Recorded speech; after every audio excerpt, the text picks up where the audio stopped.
A group of 4 researchers from the University of Florida are in Belize this week extracting water and sediment samples from the entire length of the New River. The team is working in collaboration with the Department of Environment and are collecting data to conduct a comprehensive water quality assessment. You're looking at DO, you're looking at turbidity, you're looking at dissolved oxygen, turbidity, chlorophyll, phycocyanin, salinity, and conductivity. So those are things we're looking at, and as Dr. Briggs, and pH, of course. We're doing nitrites, nitrates, ammonium, total phosphorus, orthophosphate, and then community structure as well, and metals.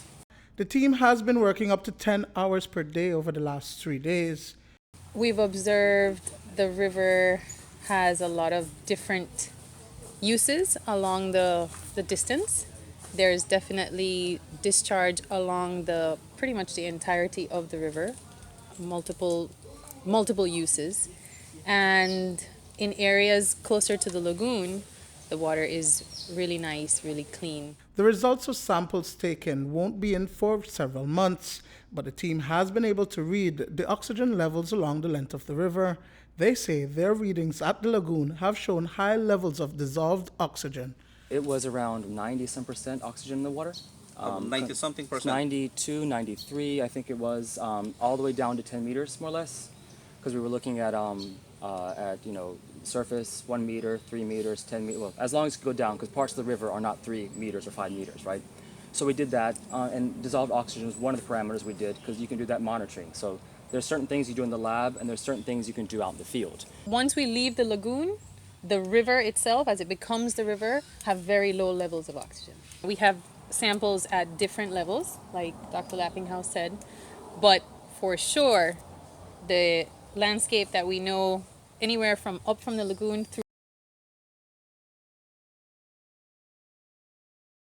According to the researchers, while their visit and work will shed more light into what lies within the river, it will take repeated testing to fully comprehend what is affecting it and how, especially since the ecosystem constantly shifts from day to day. That's the goal, is obviously to establish this as a long-term because there's some things system to look at it. Because what we're capturing now clearly is a snapshot in time, and everyone knows that the past few weeks there's been a lot of differences happening on the river.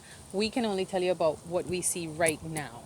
We might see some water going into the river, but we have no idea where it's coming from. So this is where our local people and our DOE, that's the information that you all will be able to provide. That's not something we know. We can only tell you what's in the water, and that's why for us it's a huge mystery, right, in a way, because we have parts of the puzzle.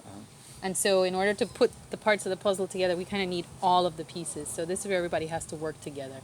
In the meantime, the team warns communities living along the New River to exercise caution. A few things straight off the bat. Don't go in the water. Don't drink the water. Don't swim in the water. Don't play in the water. Your dogs don't drink the water. Don't eat the fish, because we don't know enough. We're collecting the data right now. And everything that we do along the river, everyone's wearing gloves. So if we're doing that, you don't want your children to go in there. It's definitely not that. But the first thing along the way is that everything that goes in the water right now, that has to stop. And as residents of the community, it's everyone's responsibility to sort of take ownership. I can't put things in the water, whatever it is. As you start to think about how you run your household, how your business is run, different things like that, things just can't go in the water. The river provides a service, an environmental service, and we have to give it an opportunity to do that. But if we're constantly putting things into it, we're not giving it the opportunity to do that. Duane Moody for News 5.